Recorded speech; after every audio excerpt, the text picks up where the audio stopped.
아들이 옥분을 치매 환자로 몰아후견인 신청을 하며 어머니는 정신이 불안정합니다라고 주장한다. 하지만 옥분이 준비한 무단침입 영상이 법정에 공개되자 아들 부부의 얼굴이 새하얗게 변한다 가족이란 이름으로 제 인생을 빼앗으려 했습니다. 옥분에 담담하면서도 단호한 증언이 법정을 압도한다. 정숙과 아들이 옥분의 집에서 통장을 몰래 뒤지는 모습이 선명하게 드러나며 진실이 폭로된다. 판사가 후견인 신청 기각, 별도 수사 의뢰를 선언하며 돈에 눈먼 가족의 계획이 완전히 무너진다. 감동은 나누면 더 커지죠. 이야기 전에 구독과 좋아요, 알림 설정까지 눌러주시면 매일 더 따뜻한 이야기로 찾아갈게요.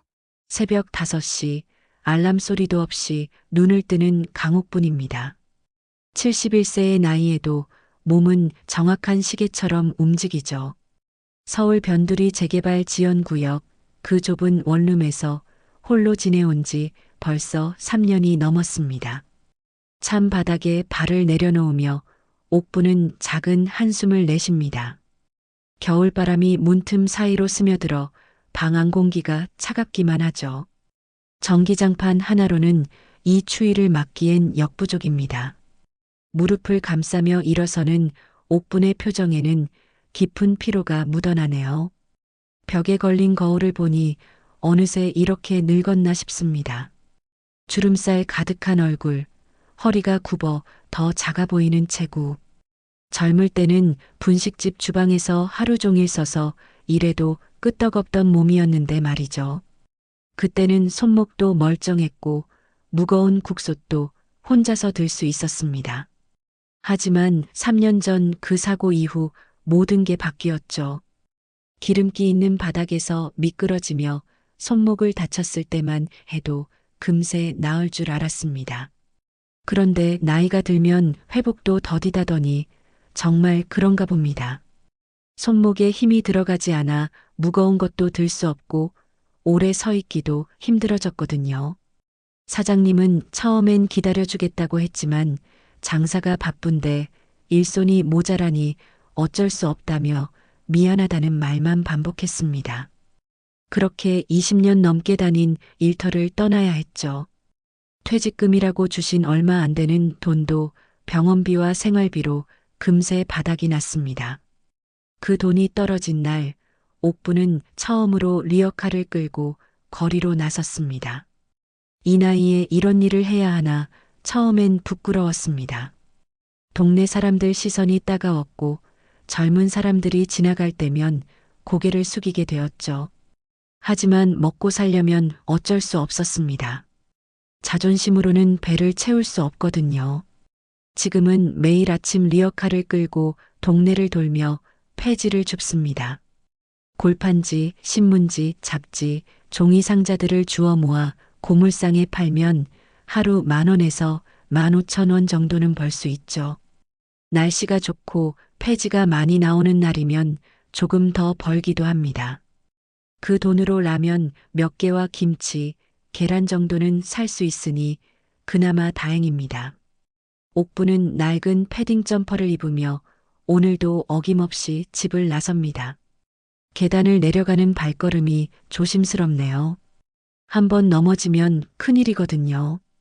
혼자 사는 노인이 다치면 누가 돌봐줄까요? 입구에 세워둔 리어카를 끌고 골목길로 향합니다. 첫 번째 코스는 아파트 단지입니다.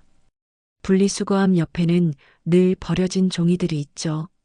택배 상자들, 전단지 뭉치, 가끔은 책이나 잡지도 있습니다. 옥분은 하나하나 살펴보며 재활용할 수 있는 것들을 골라냅니다. 젖은 것은 돈이 안 되니까 꼼꼼히 확인해야 해요. 동네 사람들은 이제 옥분을 보는 게 일상이 되었습니다. 옥분 할머니 또 나가시네 하며 인사를 건네는 이웃도 있지만 대부분은 그냥 스쳐 지나가죠.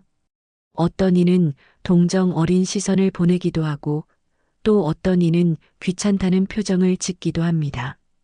하지만 옥분은 신경 쓰지 않습니다. 남들 시선에 일일이 상처받을 여유가 없거든요. 오전 내내 골목골목을 돌며 폐지를 모은 옥분은 점심때쯤 경로당에 들러 친구들과 만납니다. 여기서의 수다는 하루 중 가장 즐거운 시간이에요. 똑같이 혼자 사는 할머니들끼리 서로의 안부를 묻고 세상 돌아가는 이야기도 나누죠. 옥분아, 오늘은 얼마나 모았어? 그저 그래요. 요즘 폐지도 잘 안 나오더라고요. 우리 나이에 이런 일을 하고 있으니 참 서글프긴 해. 그래도 일할 수 있는 게 어디야. 몸이 성하니까 일하도 하지. 친구들과의 대화 속에서도 마음 한구석은 늘 허전합니다. 가족 이야기가 나올 때마다 옥부는 웃으며 넘어가지만 속으론 큰아들과 며느리 정숙 생각이 나거든요. 다른 할머니들은 손자들이 놀러 온다느니 며느리가 반찬을 해다 준다느니 하는 이야기를 하는데 옥부는 할 말이 없습니다. 정숙은 옥분을 집에 들이지 않습니다. 시골에 계신 친정 부모님 봉양이 바쁘다며 핑계를 대죠. 한 달에 한두 번 전화로 안부나 묻는 게 전부입니다. 그마저도 형식적인 대화가 대부분이고요. 어머니, 건강하시죠?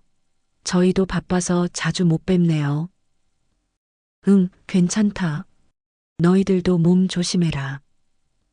네, 그럼 또 연락드릴게요.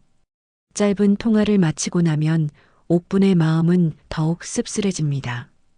자식을 낳아 기르느라 고생했던 시절이 생각나거든요.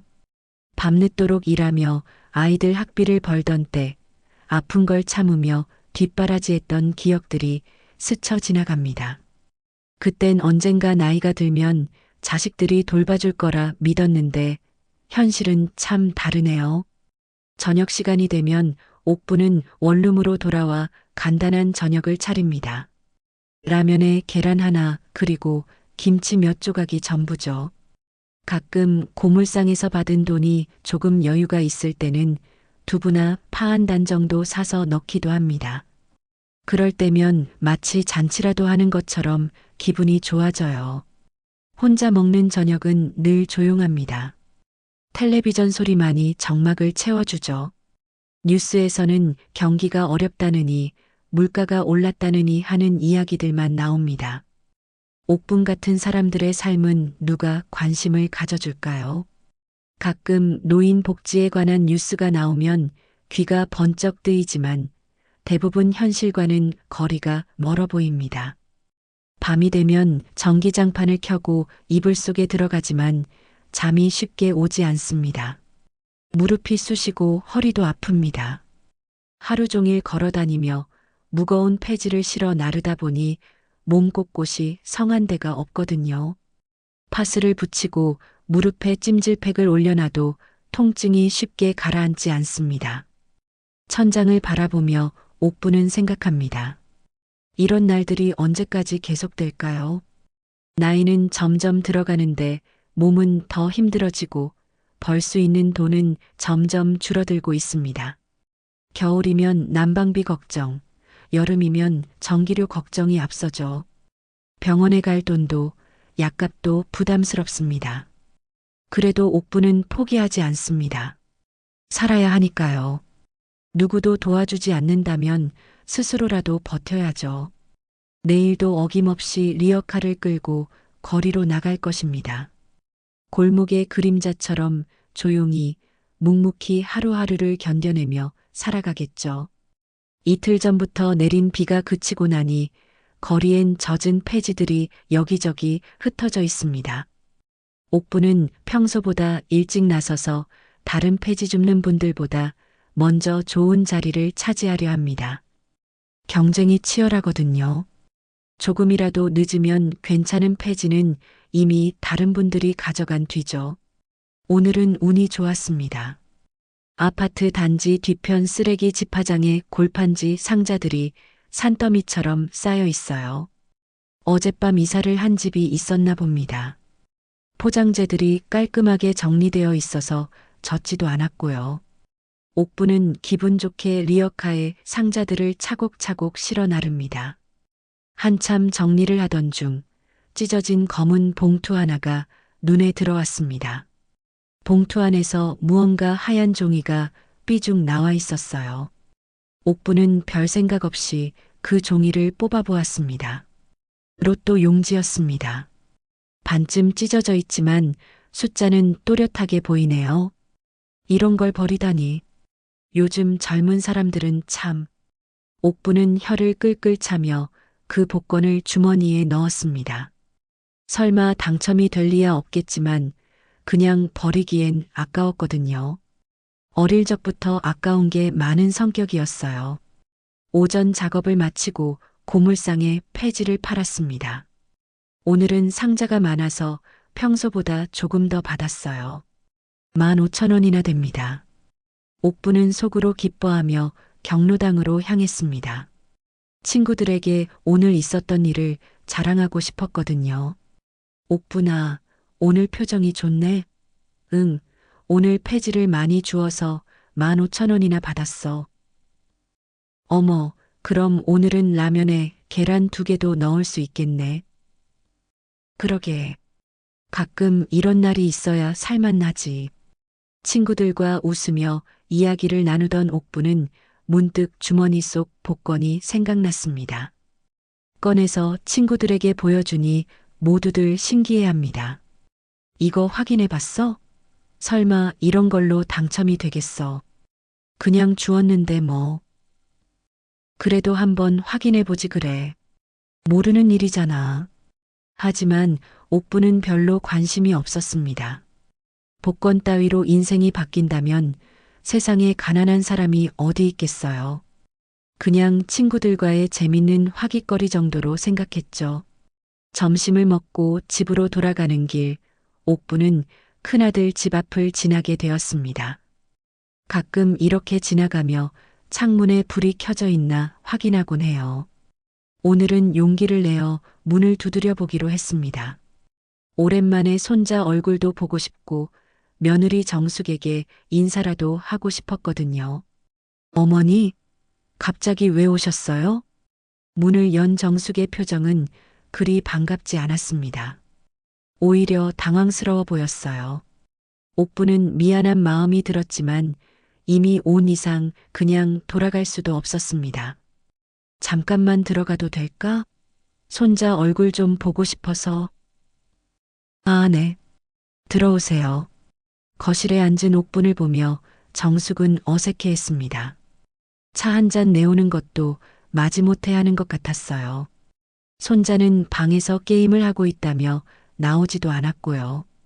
요즘 어떻게 지내세요? 그저 그렇지. 너희는 잘 지내고? 네, 저희도 바쁘긴 하지만 잘 지내고 있어요. 어색한 침묵이 흘렀습니다. 옥부는 며느리의 차가운 시선을 느끼며 마음이 무거워졌어요. 예전엔 이런 분위기가 아니었는데 말이죠. 언제부터인가 정숙은 옥분을 귀찮은 존재로 여기는 것 같았습니다. 어머니, 죄송한데 저희 곧 나가야 해서요. 친정 부모님 문안드리러 가야 하거든요. 정숙의 말에 옥부는 더 이상 머물 수가 없었습니다. 겨우 10분도 안 되어 나와야 했죠. 그때 정숙이 뒤따라 나오며 말했습니다. 어머니, 제발 그만 좀 오세요. 저희도 살기 힘들어요. 어머니까지 신경 쓸 여유가 없다고요. 정숙의 차가운 말에 옥분의 가슴이 찢어지는 것 같았습니다. 눈물이 핑 돌았지만 참았어요. 며느리 앞에서 울 수는 없었거든요. 그저 고개만 끄덕이며 돌아섰습니다. 집으로 돌아가는 길이 너무나 길게 느껴졌습니다. 발걸음도 무겁고 마음도 무거웠어요. 자식을 위해 평생을 바쳐 살았는데 이제 와서 짐이 되어버린 자신이 한심했습니다. 정말 이렇게 살아야 하는 건지 회의감이 들었어요. 눈물을 훔치며 걷다가 길모퉁이 로또 판매점이 눈에 들어왔습니다. 문득 주머니 속 복권이 생각났어요. 어차피 기분도 우울한데 한번 확인이나 해볼까 하는 생각이 들었습니다.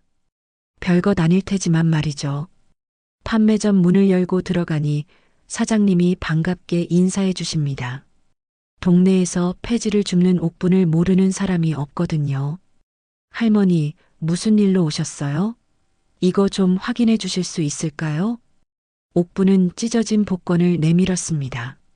사장님이 받아보더니 고개를 갸웃거렸어요. 이거 언제 산 거예요? 아니에요. 길에서 주웠어요. 찢어져서 버려진 거리요. 그럼 한번 확인해 볼게요. 사장님이 컴퓨터를 두드리며 숫자를 확인하기 시작했습니다. 옥부는 별 기대 없이 서 있었어요.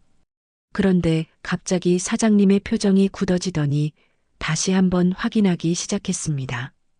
혹시 이거 정말 주우신 거 맞아요? 네, 왜요? 이거 정말 큰일 났는데요. 사장님의 목소리에 긴장감이 느껴졌습니다. 옥분의 심장이 두근거리기 시작했어요. 혹시 뭔가 잘못된 건 아닐까요? 뭐가 큰일이에요? 할머니, 이거 1등이에요. 1등. 그 순간 옥분의 머리가 하얘졌습니다. 사장님의 말이 귀에 들어오지 않았어요. 1등이라니, 그게 무슨 말인가요? 1등이 뭐예요? 할머니, 이거 53억이에요. 53억 원. 옥부는 그 자리에서 주저앉을 뻔했습니다. 53억이라는 숫자가 실감나지 않았어요. 평생 10,000원, 20,000원 세며 살던 사람에게 53억이란 상상할 수도 없는 돈이었거든요. 판매점 안공기가 얼어붙었습니다. 사장님도 믿을 수 없다는 표정으로 옥분을 바라보고 있었어요. 이런 일이 정말 일어날 수 있는 건가요? 옥분은 떨리는 손으로 복권을 다시 받아들었습니다. 이 조그만 종이 한 장이 자신의 인생을 바꿀 수 있다니 아직도 믿어지지 않았습니다. 사장님이 다시 한번 컴퓨터를 확인하며 말했습니다. 할머니, 정말 맞아요. 이거 1등 당첨이에요. 하지만 찢어진 부분이 있어서 복권 본사에 가서 정식으로 확인받으셔야 해요. 옥부는 아직도 현실감이 없었습니다. 53억이라는 숫자가 머릿속에서 맴돌기만 할 뿐이었어요. 마치 꿈을 꾸는 것 같았습니다. 평생 이런 돈을 만져본 적도 상상해 본 적도 없었거든요. 정말인가요? 네, 정말이에요. 하지만 할머니, 이 사실을 다른 사람들한테 함부로 말하시면 안 돼요. 위험할 수 있거든요. 사장님의 조언에 옥부는 고개를 끄덕였습니다. 그렇죠. 이런 큰 돈을 혼자 사는 노인이 가지고 있다는 사실이 알려지면 좋지 않을 테니까요. 옥부는 조심스럽게 복권을 옷 안쪽 주머니에 깊숙이 넣었습니다. 판매점을 나온 옥부는 다리가 후들거렸습니다. 벤치에 앉아 한참을 멍하니 있었어요. 지나가는 사람들은 그저 폐지 줍다가 지친 할머니 정도로만 여겼을 겁니다. 누가 알겠어요. 이 할머니가 53억의 주인이 되었다는 걸 말이죠. 집으로 돌아가는 길, 옥분의 머릿속은 복잡했습니다. 기쁨보다는 혼란스러움이 더 컸어요. 이런 일이 정말 자신에게 일어난 건지 아직도 믿어지지 않았거든요. 그리고 이 돈을 어떻게 해야 할지도 막막했습니다. 원룸에 도착한 옥부는 문을 잠그고 복권을 다시 꺼내 보았습니다. 작은 종이 한 장이 이렇게 큰 의미를 가질 수 있다니 신기하기만 했어요. 숫자들을 다시 한번 확인해 보니 정말 맞는 것 같았습니다. 하지만 옥부는 바로 돈을 찾으러 가지 않았습니다. 사장님 말대로 신중해야 했어요. 그리고 무엇보다 이 사실을 누구에게 말해야 할지 고민이 되었거든요. 가장 먼저 떠오르는 건 큰아들이었지만 오늘 며느리 정숙에게 들었던 차가운 말들이 마음에 걸렸습니다. 돈 냄새 맡으면 사람 변하지. 옥분의 할머니가 자주 하시던 말이었어요. 어릴 때는 무슨 뜻인지 몰랐지만 나이가 들수록 그 말의 의미를 알게 되었습니다. 돈 앞에서는 가족도 남남이 될 수 있다는 걸 말이죠. 며칠 동안 옥부는 평소와 다름없이 지냈습니다. 아침마다 리어카를 끌고 나가서 폐지를 주었고 경로당에서 친구들과 수다를 떨었어요. 복권 이야기는 꺼내지 않았습니다. 아직 정식으로 확인받지도 않았고 혹시 잘못된 정보일 수도 있다고 생각했거든요. 일주일 후 옥부는 용기를 내어 서울 복권 본사를 찾아갔습니다. 지하철을 타고 가는 길 내내 가슴이 두근거렸어요. 혹시 착각이었으면 어떻게 하나 괜한 기대를 했나 싶어서 말이죠. 복권 본사 직원이 복권을 꼼꼼히 살펴보더니 컴퓨터로 확인을 했습니다. 몇 분 후 직원의 얼굴에 놀라운 표정이 떠올랐어요.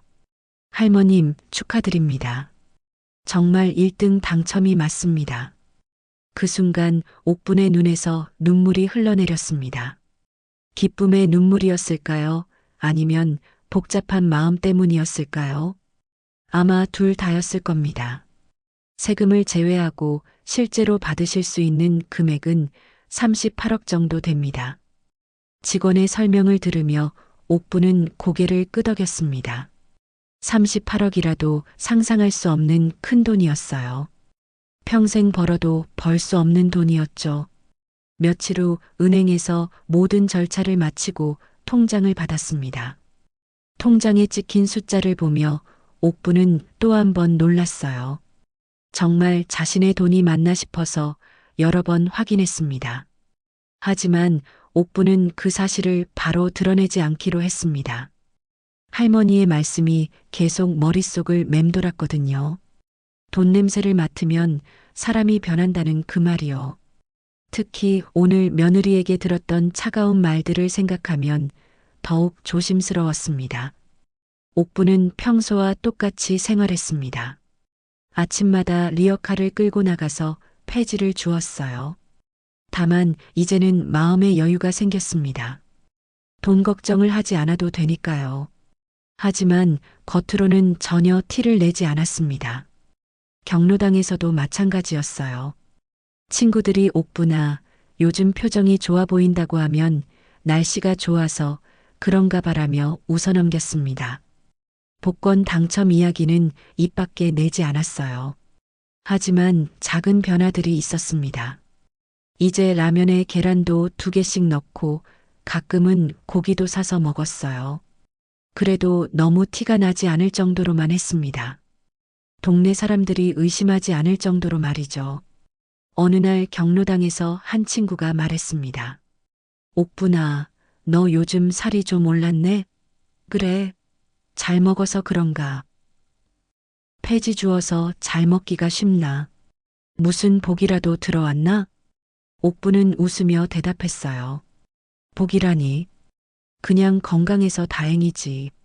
하지만 속으로는 정말 복이 들어왔다고 생각했습니다. 그것도 상상할 수 없을 만큼 큰 복이 말이죠. 다만 이 복을 어떻게 사용해야 할지는 아직 확실하지 않았어요. 며칠 후 옥부는 은행에 가서 비밀리에 상담을 받았습니다. 이런 큰 돈을 어떻게 관리해야 하는지 몰랐거든요. 은행 직원은 다양한 상품을 소개해 주었지만 옥부는 당장 결정하지 않았습니다. 신중하게 생각해 보고 싶었어요. 집으로 돌아오는 길, 옥부는 자신의 인생이 완전히 바뀌었다는 걸 실감했습니다. 어제까지만 해도 폐지를 주어 하루 10,000원을 벌기 위해 고생했는데 이제는 평생 써도 남을 돈이 생겼어요. 하지만 동시에 걱정도 되었습니다. 이 돈 때문에 주변 사람들이 변할까봐, 특히 가족들이 돈 때문에 자신에게 다가올까봐 두려웠어요. 정말 자신을 사랑하는 사람이 누구인지, 돈 때문에 다가오는 사람이 누구인지 구별해야 했습니다. 옥부는 할머니의 말씀을 다시 한번 마음에 새겼습니다. 돈 냄새 맡으면 사람이 변한다고 그 말이 정말 맞는지 이제 직접 확인하게 될 것 같았어요. 옥분이 복권에 당첨된 지 보름이 지났습니다. 겉으로는 여전히 평범한 폐지 줍는 할머니로 지내고 있었지만 작은 변화들이 하나둘 생기기 시작했어요.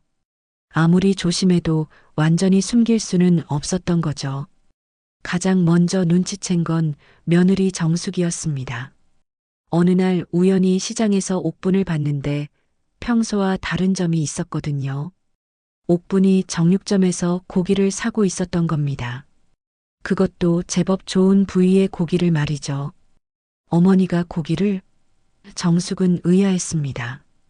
폐지 주어서 하루 벌어 하루 먹고 사는 옥분이 고기를 살 여유가 있다는 게 이상했어요. 그날 이후 정숙은 옥분을 유심히 관찰하기 시작했습니다. 며칠 후 정숙은 또 다른 이상한 점을 발견했어요. 옥분이 동네 식당에서 혼자 밥을 먹고 있는 모습을 본 거예요.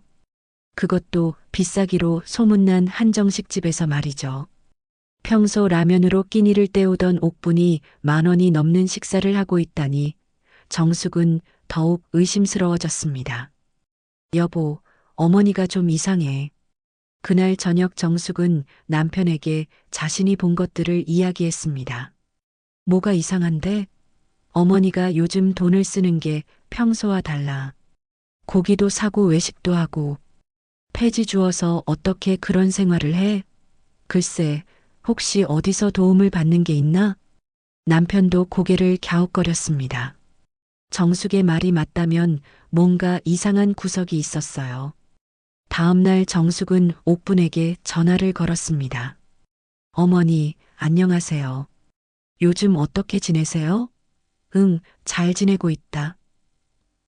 어머니, 혹시 무슨 좋은 일이라도 있으셨어요? 며칠 전에 시장에서 보니까 고기도 사시고. 정숙의 떠보는 듯한 말에 옥분은 긴장했습니다.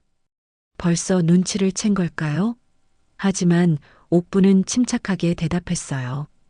아, 그거 경로당에서 받은 상품권이 있어서 그걸로 샀지. 별거 아니야. 아, 그렇구나. 상품권을 주는군요. 응, 가끔 그런 걸 나눠주더라고. 전화를 끊고 나서 정숙은 여전히 의심스러웠습니다.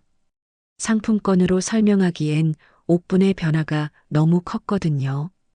옷차림도 예전보다 나아졌고 표정도 밝아 보였어요. 이틀 후 정숙은 직접 옥분을 찾아가기로 했습니다. 좀 더 자세히 알아보고 싶었거든요. 갑자기 찾아오고 무슨 일이니? 옥분은 당황했지만 정숙을 집 안으로 들였습니다. 정숙은 방 안을 둘러보며 변화된 점들을 찾으려 했어요. 냉장고 안에는 평소보다 음식이 많이 들어 있었고 옷장에는 새로 산 것 같은 옷들도 보였습니다. 어머니, 요즘 생활이 나아지신 것 같네요. 그런가?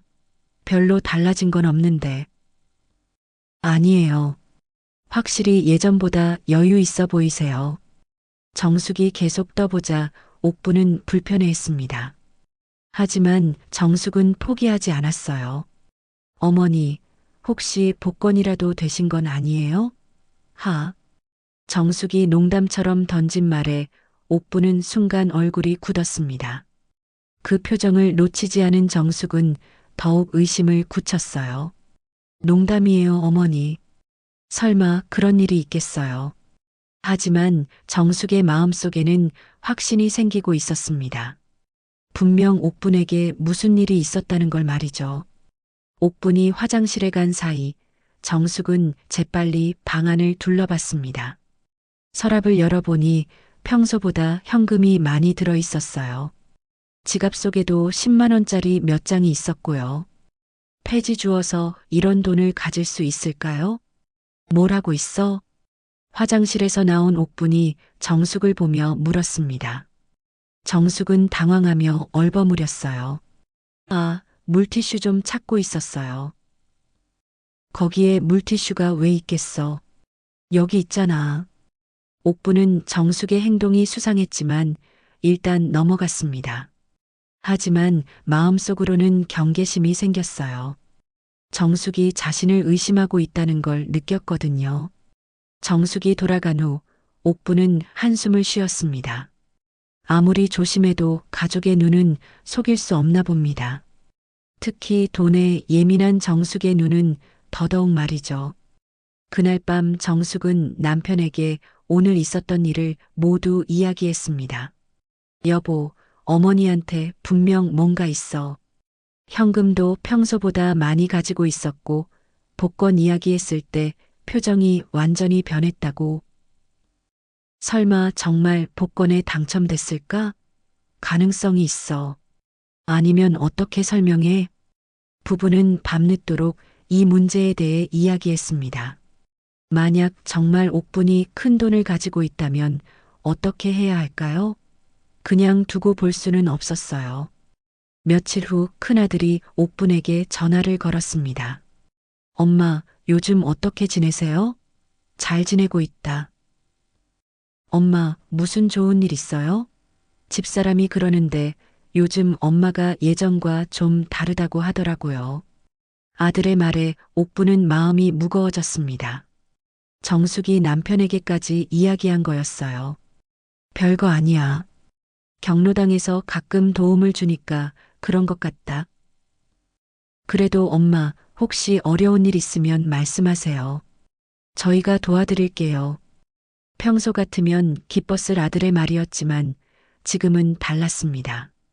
진심으로 하는 말인지 아니면 다른 속셈이 있는 말인지 의심스러웠거든요. 그날 밤 옥부는 잠을 이루지 못했습니다.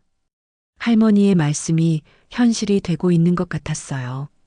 돈 냄새를 맡으면 사람이 변한다는 그 말이 말이죠. 아직 당첨 사실을 알리지도 않았는데 벌써 이런데 만약 진실을 안다면 어떻게 될까요? 옥부는 더욱 조심해야겠다고 다짐했습니다.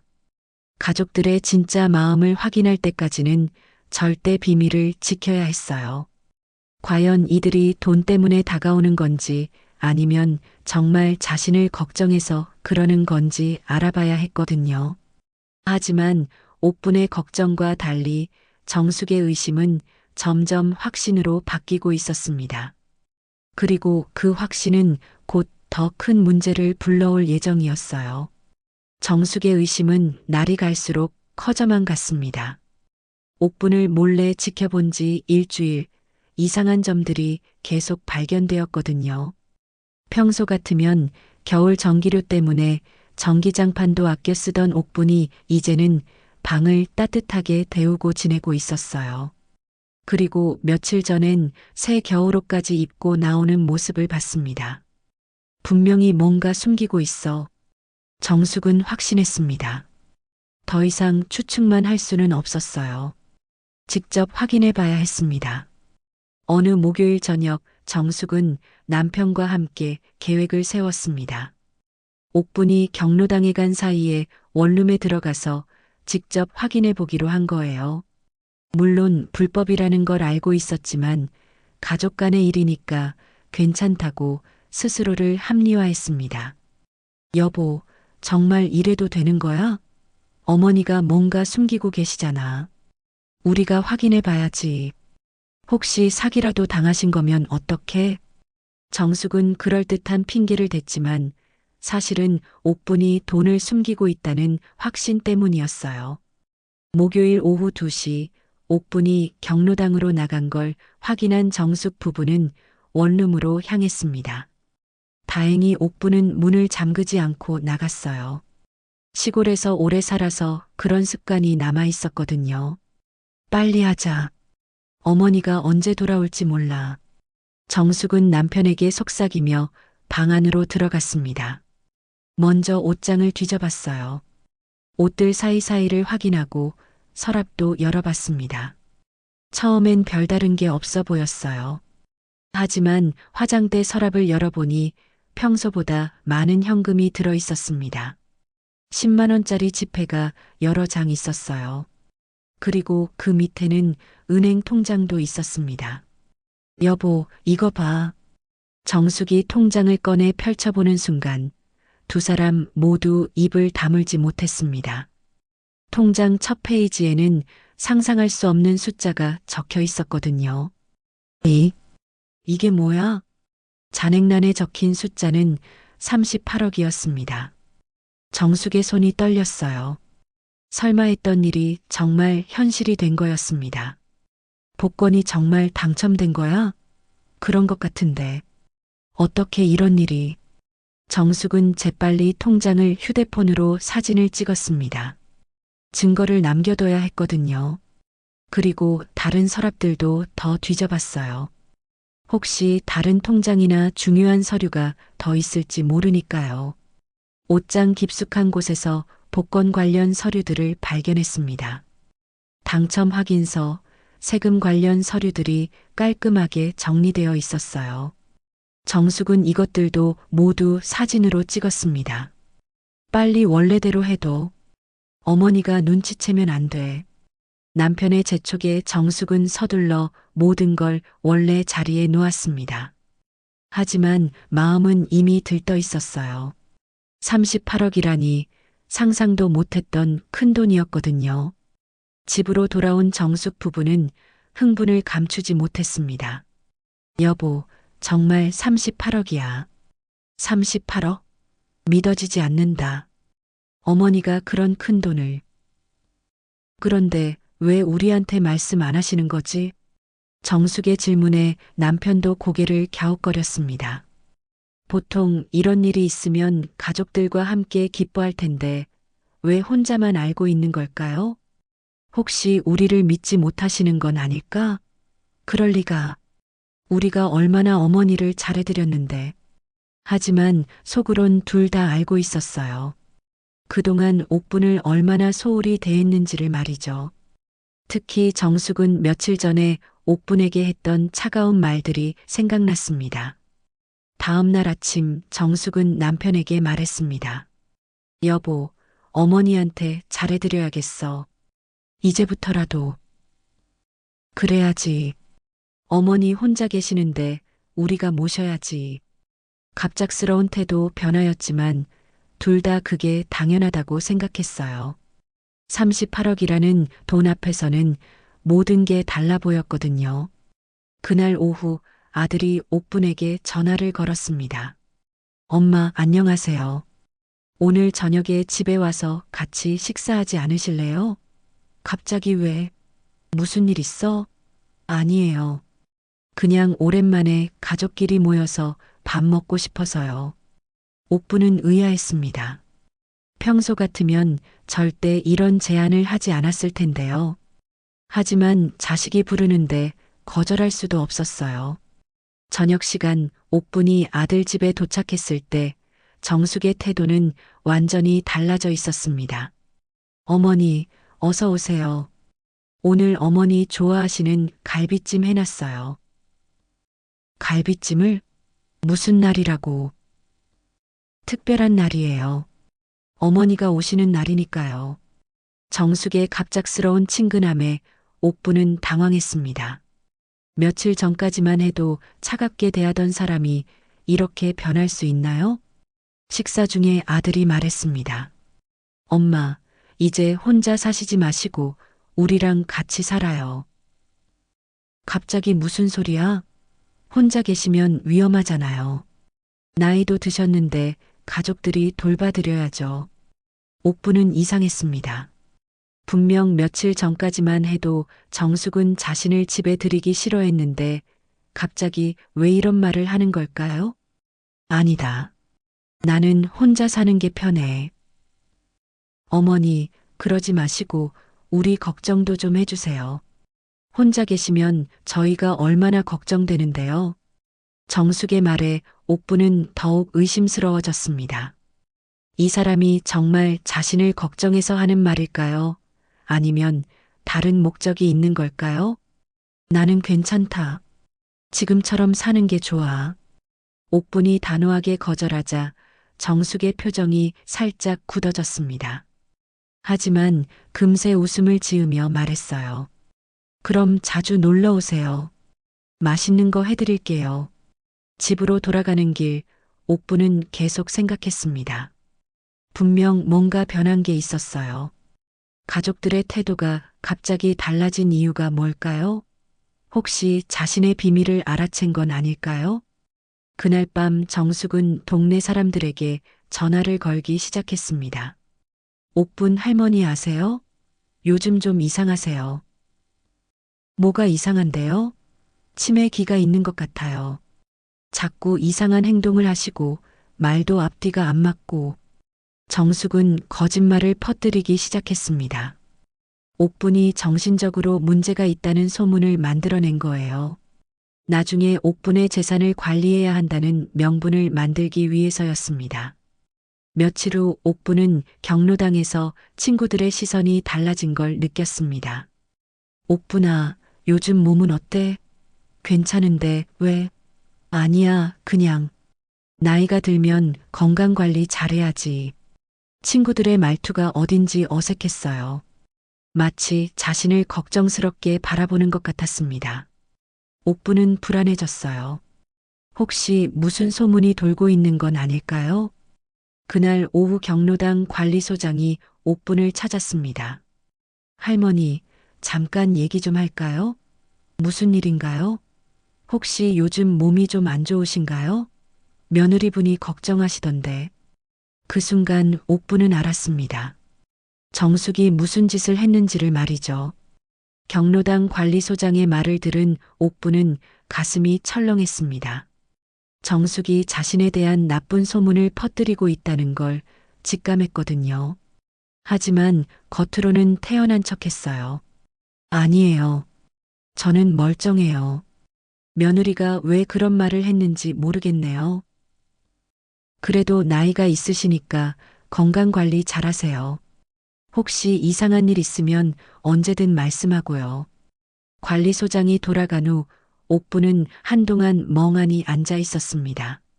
정숙의 계획이 무엇인지 어렴풋이 짐작이 갔어요. 자신을 치매 환자로 만들어서 재산을 빼앗으려는 속셈인 것 같았습니다. 정말 돈 냄새를 맡으니까 사람이 변하는구나. 옥분의 말이 현실이 되고 있었어요. 아직 당첨 사실이 알려지지도 않았는데 벌써 이런 일이 벌어지다니. 만약 진실을 안다면 어떻게 될까요? 옥부는 더 이상 가만히 있을 수 없었습니다. 뭔가 대비책을 마련해야 했어요. 다음 날 아침 일찍 은행을 찾았습니다. 신탁 업무를 보고 싶은데요. 은행 직원은 71세의 할머니가 신탁 업무를 문의하자 놀랐습니다. 하지만 정중하게 상담해 주었어요. 어떤 종류의 신탁을 원하세요? 제 재산을 제가 지정한 사람들에게만 쓰일 수 있도록 하고 싶어요. 다른 사람들이 함부로 건드릴 수 없게 말이에요. 옥부는 신중하게 설명했습니다. 자신에게 무슨 일이 생기더라도 돈이 올바른 곳에 쓰이기를 원한다고 말이죠. 직원은 자세히 설명해 주었습니다. 신탁 계약을 맺으면 설령 가족이라도 옥분의 동의 없이는 재산에 손댈 수 없다고 했어요. 그리고 옥분이 지정한 용도와 대상에게만 돈이 사용될 수 있다고 했습니다. 그럼 그걸로 하겠어요. 옥분은 며칠에 걸쳐 신탁 계약 절차를 마쳤습니다. 그리고 자신의 재산이 어떻게 사용되길 원하는지도 명확히 정했어요. 일부는 자신의 생활비로, 일부는 진정으로 자신을 도왔던 사람들을 위해서 말이죠. 계약을 마치고 나오는 길에 옥부는 마음이 한결 가벼워졌습니다. 이제 누가 뭐라고 해도 자신의 돈을 지킬 수 있었거든요. 며칠 후 옥부는 작은 실험을 해보기로 했습니다. 정말 돈에 흔들리지 않는 사람이 누구인지 확인해 보고 싶었어요. 첫 번째로 생각난 건 시장 상인 박 아저씨였습니다. 폐지를 주우러 다니던 시절 박 아저씨는 유일하게 옥분을 따뜻하게 대해준 사람이었어요. 비가 오는 날이면 처마 밑에서 비를 피할 수 있게 해주었고 가끔은 따뜻한 어묵도 나눠주었습니다. 아저씨, 안녕하세요. 옥분 할머니. 오늘도 나오셨네요. 네, 그런데 아저씨께 드릴 게 있어서요. 옥분은 봉투 하나를 내밀었습니다. 안에는 100만 원이 들어 있었어요. 이게 뭐예요? 그동안 아저씨가 저한테 잘해주신 게 고마워서요. 받아주세요. 아니에요. 이런 큰 돈을 어떻게 받아요?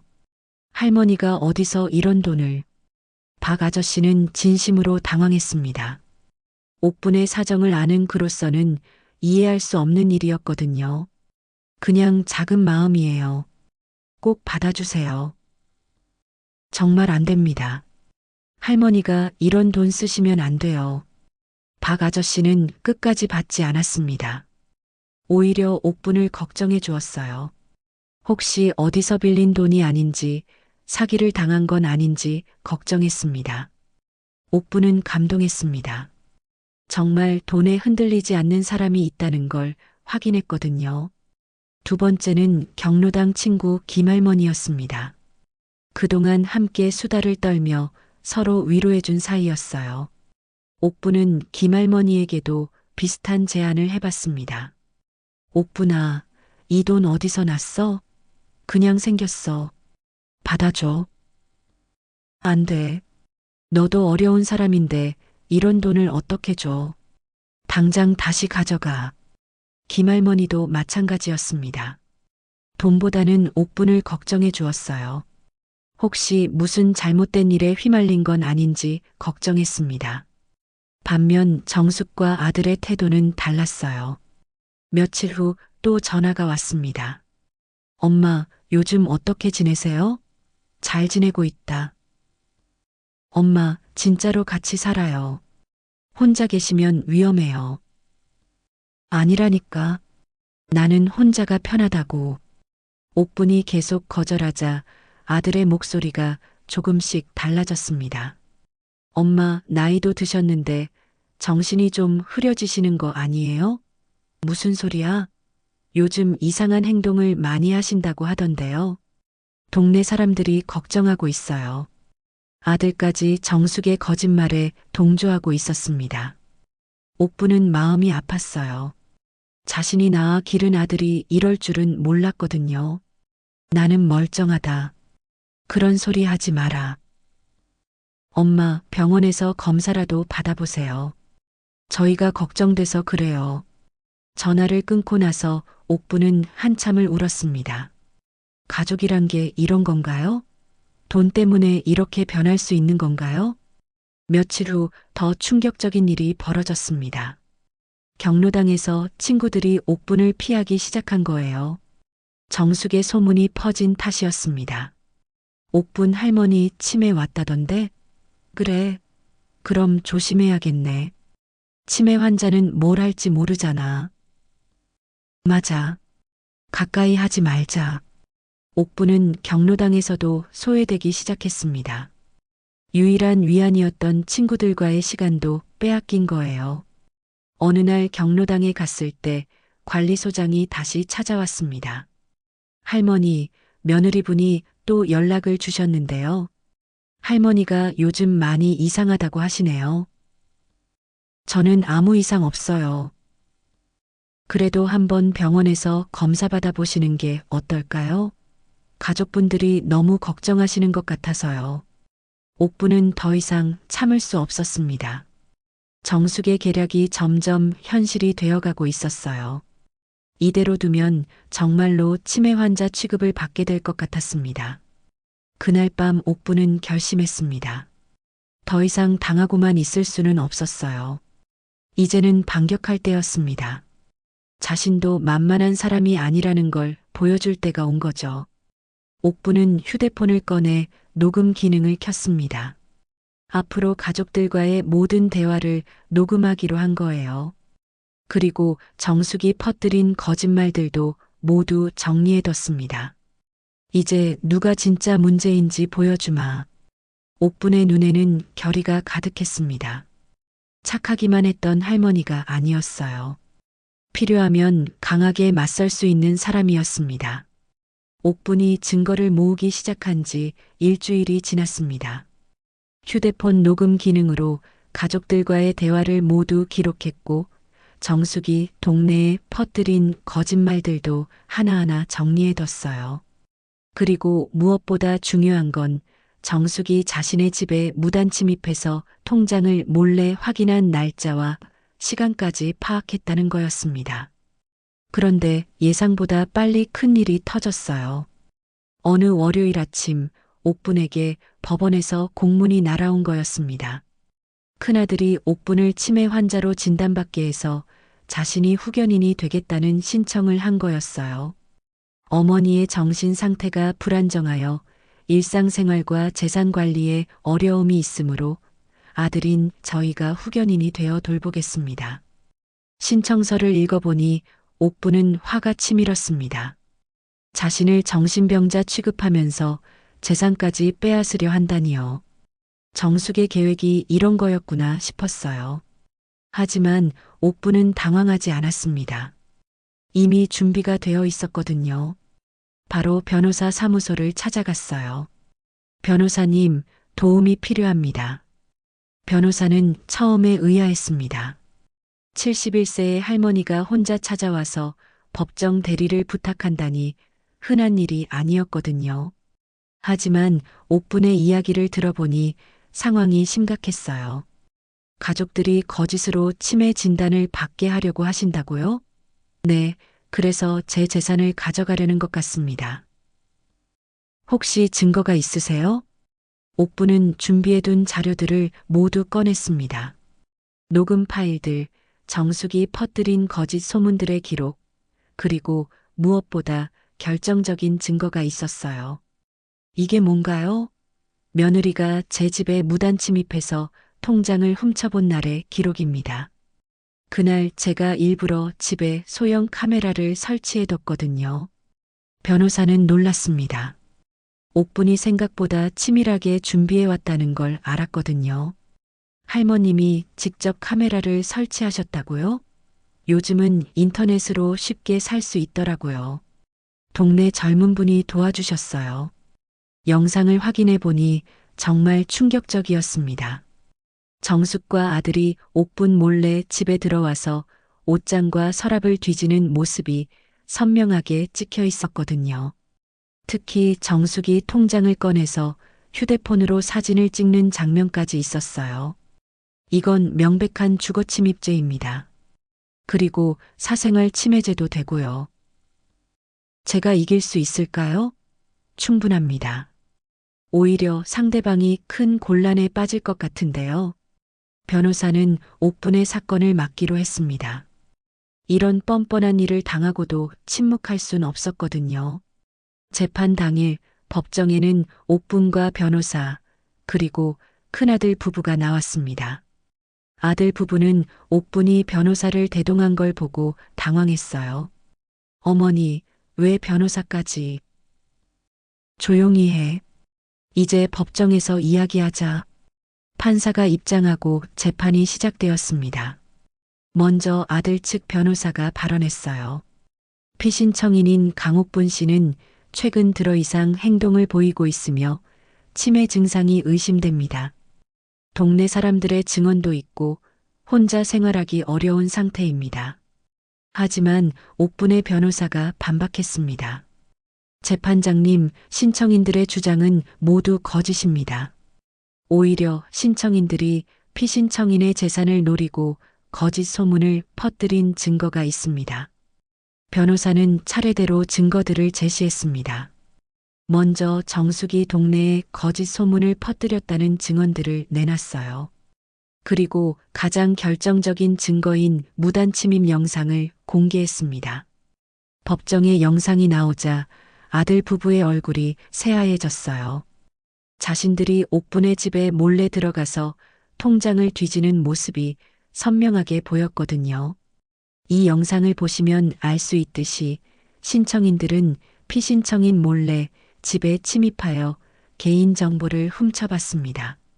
그리고 그 이후부터 갑자기 피신청인을 치매 환자로 몰아가려 했습니다.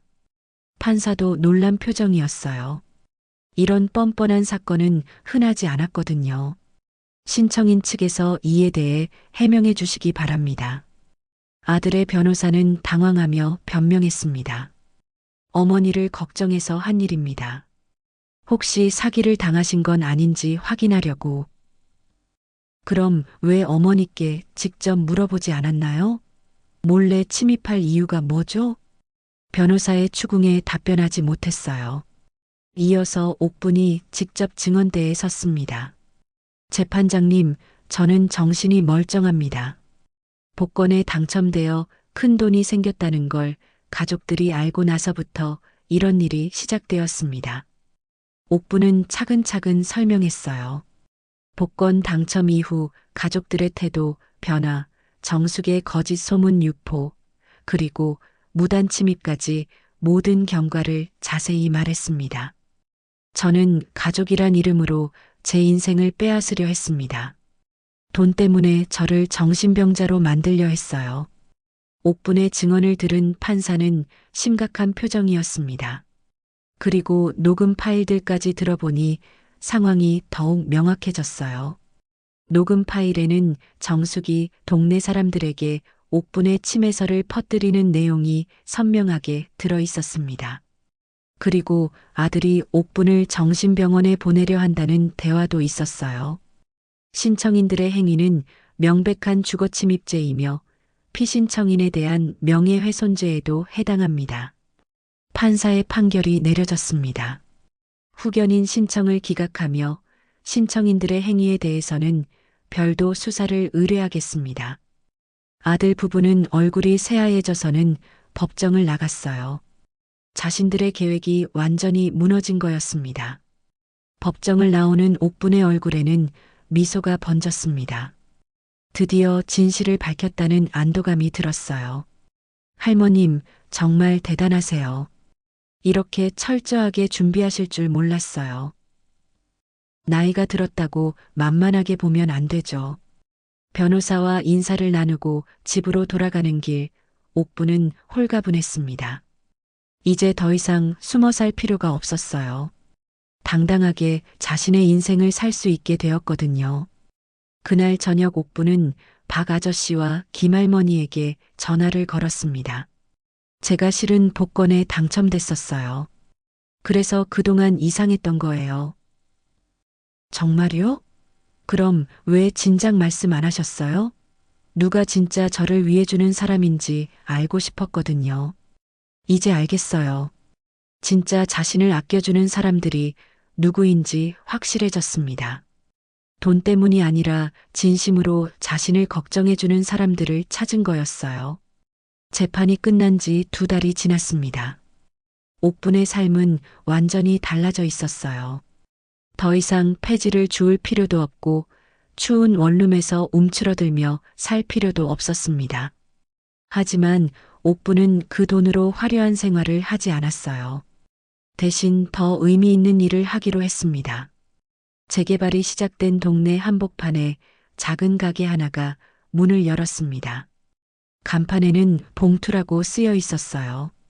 바로 옥분이 연 국밥집이었습니다. 폐지를 줍던 날 그 쓰레기 봉투에서 복권을 발견했던 걸 잊지 않기 위해서 지은 이름이었죠. 가게는 그리 크지 않았습니다. 테이블 8개 정도의 주방도 아담했어요. 하지만 옥분이 정성스럽게 끓인 국밥은 동네에서 소문이 날 정도로 맛있었습니다. 젊은 시절 분식집에서 일했던 경험이 도움이 되었거든요. 가게 한쪽 벽에는 액자가 하나 걸려 있었습니다. 돈이 사람을 바꾸는 게 아니라 욕심이 사람을 무너뜨린다. 옥분이 직접 써서 걸어놓은 글귀였어요. 지난 몇 달 동안 겪었던 일들을 통해 깨달은 교훈이었습니다. 국밥집을 연 지 1달쯤 되었을 때 단골 손님들이 하나둘 생기기 시작했어요. 박 아저씨는 매일 아침 첫 번째 손님으로 와서 따뜻한 국밥 한 그릇을 먹고 갔습니다. 김할머니도 친구들과 함께 자주 찾아왔고요. 옥분아, 정말 대단하다. 이 나이에 새로 사업을 시작하다니. 사업이라고 하기엔 너무 작아. 그냥 심심해서 하는 거야. 하지만 옥분의 표정은 밝았습니다. 돈 때문이 아니라 진심으로 자신을 좋아해주는 사람들과 시간을 보낼 수 있어서 행복했거든요. 가게를 운영하면서 옥분은 작은 일들도 많이 했어요. 혼자 사는 동네 어르신들에게는 가끔 무료로 국밥을 내주었고 어려운 가정의 아이들에게는 따뜻한 식사를 제공했습니다. 돈이 있으니까 할 수 있는 일들이었죠. 할머니, 감사합니다. 정말 맛있어요. 많이 먹어라. 공부하느라 고생이 많구나. 학교 끝나고 배가 고픈 아이들이 가게에 오면 옥부는 항상 배불리 먹여보냈습니다. 어릴 적 가난했던 자신의 모습이 떠올랐거든요. 어느 날 오후 예상치 못한 손님들이 찾아왔습니다. 큰아들과 며느리 정숙이었어요. 재판 이후 처음 보는 얼굴들이었습니다. 어머니, 아들은 어색하게 인사했습니다. 정숙은 고개도 제대로 들지 못했어요. 재판에서 자신들의 추악한 모습이 다 드러났기 때문이었습니다. 앉아라. 옥부는 담담하게 말했습니다. 화가 나지 않는 건 아니었지만 이미 마음의 정리가 끝난 상태였어요. 어머니, 저희가 잘못했습니다. 용서해 주세요. 아들이 고개를 숙이며 사과했습니다. 하지만 옥부는 쉽게 받아주지 않았어요. 용서? 너희들이 나한테 한 짓을 생각해봐라. 나를 정신병자로 만들려고 했잖아. 정말 죄송합니다. 그때는 정신이 없어서. 정신이 없었다고? 돈 욕심 때문이었지. 옥분의 말에 아들과 정숙은 아무 말도 할 수 없었습니다. 사실이었거든요. 어머니, 이제라도 저희와 함께 살지 않으실래요? 진심으로 모시겠습니다. 정숙이 조심스럽게 말했지만 옥부는 고개를 저었어요. 됐다. 나는 지금이 좋아. 어머니, 대신 이거나 먹고 가라. 옥부는 국밥 2그릇을 가져다 놓았습니다. 아들과 며느리는 고마워하며 국밥을 먹었어요. 그런데 맛을 보더니 눈물을 흘리기 시작했습니다. 어머니 손맛이 이랬구나. 어릴 때 해주신 국수 맛이 나네요. 아들이 울먹이며 말했습니다. 어릴 적 아픈 날 어머니가 끓여준 따뜻한 국수가 생각났거든요. 그때는 가난했지만 어머니의 사랑이 가득했던 시절이었어요. 그때가 좋았지? 돈은 없어도 마음만큼은 따뜻했잖아. 옥분의 말에 정숙도 고개를 끄덕였습니다. 자신이 얼마나 어리석었는지 깨달았거든요. 어머니, 정말 죄송합니다. 저희가 너무 잘못했어요. 알았으니까 됐다. 이제는 각자 살자. 옥부는 냉정했지만 완전히 매정하지는 않았어요. 국밥값은 받지 않았거든요. 그게 어머니가 자식에게 줄 수 있는 마지막 정이라고 생각했습니다. 아들과 정숙이 돌아간 후 박 아저씨가 말했습니다. 할머니, 너무 매정하게 하신 거 아니에요? 매정하다고? 그들이 나한테 한 짓을 보면 이것도 자비로운 거야. 옥부는 웃으며 대답했어요. 정말로 가족을 포기한 건 아니었습니다. 다만 이제는 돈 때문이 아니라 진심으로 다가와야 한다는 걸 가르쳐 주고 싶었어요. 며칠 후 아들이 혼자 다시 찾아왔습니다. 이번에는 정숙 없이 말이죠. 엄마, 국밥 1그릇 주세요. 돈 있어? 네, 있어요. 아들은 주머니에서 10,000원을 꺼냈습니다. 어머니께 얻어먹으러 온 게 아니라 정당하게 값을 치르겠다는 의미였어요. 옥부는 아들에게 국밥을 끓여주었습니다. 이번에는 특별히 정성을 들여서 말이죠. 고기도 더 많이 넣고 파도 듬뿍 올려주었어요. 맛있게 먹어라. 감사합니다, 엄마. 아들이 국밥을 먹는 모습을 보며 옥부는 미소를 지었습니다. 이제야 진짜 아들 같아 보였거든요. 돈 때문이 아니라 어머니가 그리워서 찾아온 아들 말이에요. 엄마, 앞으로 자주 올게요. 국밥값은 제가 내고 말이에요. 그래, 언제든 와라. 옥부는 마음의 문을 조금씩 열기 시작했습니다. 하지만 예전처럼 무조건적인 사랑은 아니었어요. 이제는 서로 존중하는 관계를 만들어가고 싶었거든요. 그렇게 계절이 바뀌고 1년이 지났습니다. 봉투 국밥집은 동네 명소가 되었어요. 맛있는 국밥도 국밥이지만 옥분의 따뜻한 마음 때문에 찾는 사람들이 많았거든요. 어느 겨울 저녁 옥분은 가게 문을 닫고 하루를 정리했습니다. 오늘도 많은 사람들이 찾아와서 따뜻한 식사를 했어요. 혼자 사는 할아버지, 공부하느라 고생하는 학생들, 일하다 지친 직장인들까지 다양한 사람들이 이곳에서 위로를 받고 갔습니다. 벽에 걸린 글귀를 다시 한번 바라보며 옥부는 생각했습니다. 정말 돈이 사람을 바꾸는 게 아니라 욕심이 사람을 무너뜨리는 거였어요. 돈은 도구일 뿐이고 그걸 어떻게 쓰느냐가 중요한 거였습니다. 옥분의 삶은 이제 더 이상 버려진 날의 그림자에 머물지 않았습니다. 스스로 만든 따뜻한 빛 속에서 많은 사람들과 함께 살아가고 있었어요. 그리고 그 빛은 앞으로도 계속 많은 사람들을 비춰줄 것입니다. 당신의 하루에 작은 감동이 되었다면 구독과 좋아요로 함께 걸어주세요. 다음 이야기도 따뜻하게 준비해 두겠습니다.